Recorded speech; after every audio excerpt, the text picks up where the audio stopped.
May isang mangingisda, araw-araw siyang pumapalaot sa dagat. Pero may kakaiba sa kanya. Habang ang ibang mangingisda ay may sagwan, may plano at may direksyon, siya umaasa lang sa alon. Gigising siya ng maaga, sasakay sa bangka, at hahayaan na lang kung saan siya dadalhin ng dagat. Minsan napupunta siya sa lugar na maraming isda, pero kadalasan wala siyang nahuhuli. At sa tuwing uuwi siya, lagi niyang sinasabi, siguro malas ako. Siguro hindi para sa akin to. Siguro kulang ako sa swerte. Hanggang isang araw, may matandang mangingisda ang lumapit sa kanya at nagtanong, bakit wala kang sagwan? Sumagot siya, hindi ko na kailangan yan.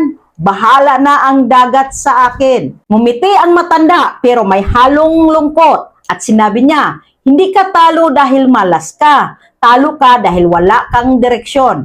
Tumahimik ang mangingisda. Doon niya na-realize, hindi pala sapat ang sipag lang. Hindi pala sapat ang pag-asa lang. Kailangan mo rin ng kontrol sa direksyon ng buhay mo. Kinabukasan, may dala na siyang sagwan. Hindi pa rin madali. Nahihirapan siya sa una. Napapagod. Minsan gusto na niyang sumuko. Pero may isang bagay na nagbago. May direksyon na siya. At habang tumatagal, natutunan niyang hanapin kung saan may isda. Natutunan niyang iwasan ang delikadong alon. Natutunan niyang kontrolin ang bangka niya. Hanggang sa dumating ang araw, hindi na siya yung mangingisdang walang huli. Siya na yung isa sa pinakamagaling sa lugar nila. At nang may magtanong sa kanya, anong sikreto mo? Ngumiti siya at sinabi, hindi ako nagbago ng dagat. Binago ko ang paraan ko. Now let me ask you, ikaw ba parang bangkang walang sagwan?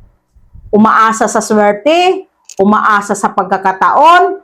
Umaasa sa ibang tao? O ikaw yung taong may direksyon? Kahit mahirap, kahit mabagal, kahit walang kasiguraduhan, patuloy pa rin lumalaban. Kasi ang totoo, hindi mo kontrolado ang alon ng buhay, pero kontrolado mo kung paano ka gagalaw. Sa pagiging content creator, sa negosyo, sa pangarap mo, hindi sapat na bahala na. Kailangan mo ng plano, kailangan mo ng disiplina, kailangan mo ng aksyon araw-araw. Tandaan mo ito, ang taong walang direksyon, kahit gaano kasipag, mapapagod lang.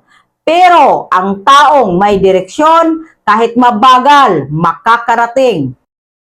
Kaya simula ngayon, huwag mong hayaan na ang buhay mo ang magdesisyon para sa'yo. Ikaw ang humawak ng sagwan. Ikaw ang pumili ng direksyon. Ikaw ang gumawa ng paraan. At balang araw, ang buhay na pinapangarap mo ngayon, ikaw na mismo ang magmamaniho. Na-inspired ka ba? Paki-comment and see you in the comment section.